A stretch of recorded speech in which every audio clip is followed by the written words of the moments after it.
سورہ منافقون پڑھیے، پروردگار عالم نے 3 گروہوں کا ذکر کیا ہے کہ ہر معاشرے میں یہ 3 گروہ پائے جائیں گے۔ اب تم نے دیکھنا ہے کہ تم کس گروہ میں شامل ہو، اور سمجھو کہ اپنے دین اور اپنے ایمان کو بچانا کیسے ہے۔ فرمایا پہلا گروہ مومنین کا گروہ، جو حق اور باطل کی پہچان رکھتے ہیں، جو دشمن کی سازشوں سے، حربوں سے، شبہات سے بچ جاتے ہیں، جن کو پتا ہے کہ اپنا ایمان کیسے بچانا ہے، جن کو پتا ہے کہ صراط مستقیم اور سیدھے راستے پہ کیسے چلنا ہے۔ دوسرا گروہ منافقین کا گروہ، یہ بھی پڑھے لکھے ہیں، ان کو بھی قرآن کی آیتوں کا پتا ہے، ان کو بھی حدیثوں کا پتا ہے، یہ بھی بڑا شاطر گروہ ہے کہ لوگوں کو اٹریکٹ کرتا، اپنی طرف کھینچتا ہے۔ فرمایا منافق اتنا خطرناک نہیں، مومن تو بھلا ہے۔ تیسرا گروہ جو سب سے خطرناک ہے، کہا کہ حبیب وہ عرب کا بدو طبقہ جو ان پڑھ ہے، یہ ایک مٹیریل ہے منافقین کے لیے۔ اب تمہاری مرضی ہے کہ اس بدو طبقے کو استعمال کون کرتا ہے۔ سمجھو کہ ایک بارود پڑا ہوا ہے، اب یہ بارود آپ کی گاڑی بھی چلا سکتا ہے، آپ اسلحہ بھی بنا سکتے ہو، کچن بھی اس سے چل سکتا ہے۔ یہ ایک ایسی چھری ہے جو 2 لبا چھری ہے، اسے کسی کا گلا بھی کٹ سکتا ہے اور اسے گھر کا کام بھی ہو سکتا ہے۔ تبھی جب جناب سیدہ کے گھر پہ حملہ ہوا، فرمایا مدینے کے لوگ کم تھے،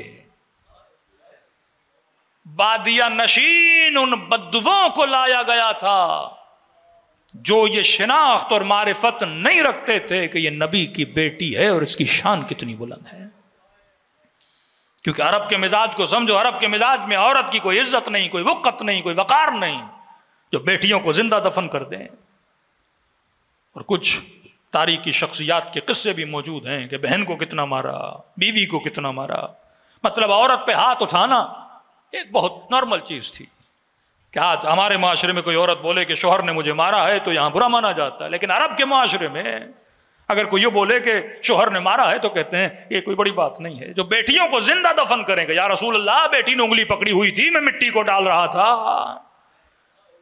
یہاں تک کہ آہستہ آہستہ اس کا ہاتھ ڈھیلا پڑ گیا، اپنے ہاتھوں سے دفنا کیا گیا۔ وہ معاشرہ بدو نشین معاشرہ۔ اب جب سنتے ہو کہ سیدہ زینب کو تازیانے مارے گئے، آج کے معاشرے میں یہ سن کے بہت بڑی بات لگتی ہے کہ غلاف شمشیر سے نبی کی بیٹی کے ہاتھوں پہ مارا جا رہا تھا۔ عرب بدو کے لیے کوئی بڑی بات نہیں تھی، کیونکہ ایک غیر مہذب معاشرہ، بدوؤں کا معاشرہ۔ فرمایا حبیب یہ تیسرا طبقہ جو بدوؤں کا طبقہ ہے، سب سے خطرناک ترین طبقہ ہے۔ کیوں؟ فرمایا اب اس طبقے کو مومن اگر استعمال کرے تو اسے مومن بنا دے، انقلاب بپا کر دے، اور اس بدو طبقے کو اگر منافق استعمال کرے تو اسلام میں بہت بڑا فتنہ قائم کیا جا سکتا ہے۔ چلے جائیے پاکستان کی تاریخ میں 1978 سوویت یونین کس گروہ کو سب سے زیادہ استعمال کیا گیا رشین فورسز کے لیے؟ وہ پاکستان کا بدو طبقہ۔ بدو کوئی بری بات نہیں ہے، بدو ایک سادہ لو جن تک ابھی تک معرفت علم پہنچا نہیں ہے۔ کس طبقے نے ان کو استعمال کیا؟ وہ منافق مولوی کس مکتب کی فکر لے کر آئے؟ وہی مکتب جس مکتب میں قبروں کو گرانا واجب مانا جاتا تھا، مسلمان کو بدعتی اور مشرک کہنا صحیح مانا جاتا تھا، گلوں کو کاٹنا صحیح مانا جاتا تھا۔ یشترون بآیات اللہ ثمنا قلیلا، جو تھوڑے پیسوں میں اللہ کی آیتوں کو بیچنا شروع کر دیتے ہیں۔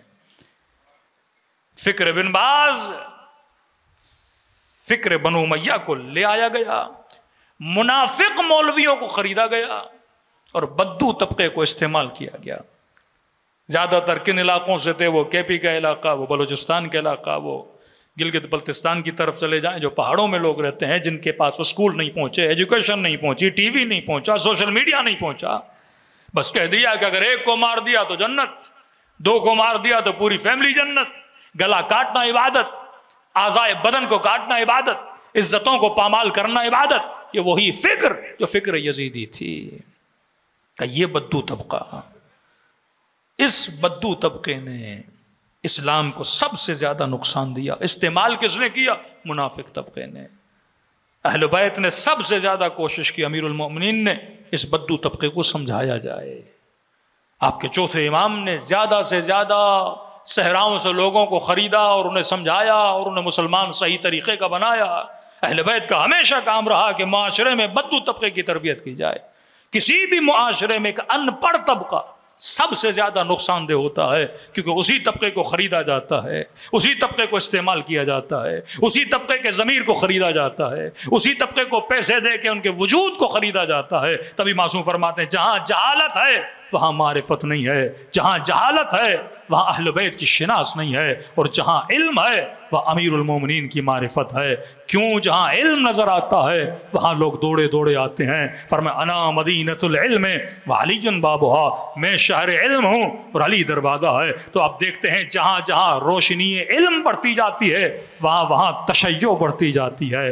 قبلہ یہاں پہ پہلے 100 لوگ شیعہ تھے، آج 1000 لوگ شیعہ ہیں۔ یہ شیعت کیسے بڑھتی ہے؟ مجلس کے ذریعے سے بڑھتی ہے۔ مجلس میں کیا دیا جاتا ہے؟ علم اہل بیت دیا جاتا ہے، معرفت اہل بیت دی جاتی ہے، قرآن کی آیتیں اور رسول کی حدیثیں بتائی جاتی ہیں، فکروں کو صحیح کیا جاتا ہے۔ تو یہ فکر اہل بیت ہے جنہوں نے جہالتوں کو مٹا کے علم کی وادیوں کو بڑھایا، اور وہ فکر بنو امیہ ہے جو معاشروں میں جہالت کو پھیلاتے ہیں، دشمنی کو پھیلاتے ہیں۔ تو اگر آج کے زمانے میں کوئی چیز باعث نجات ہے تو وہ پیغام حسین ابن علی ہے اور ذکر محمد اور آل محمد ہے۔ صلوات پڑھے محمد و آل محمد۔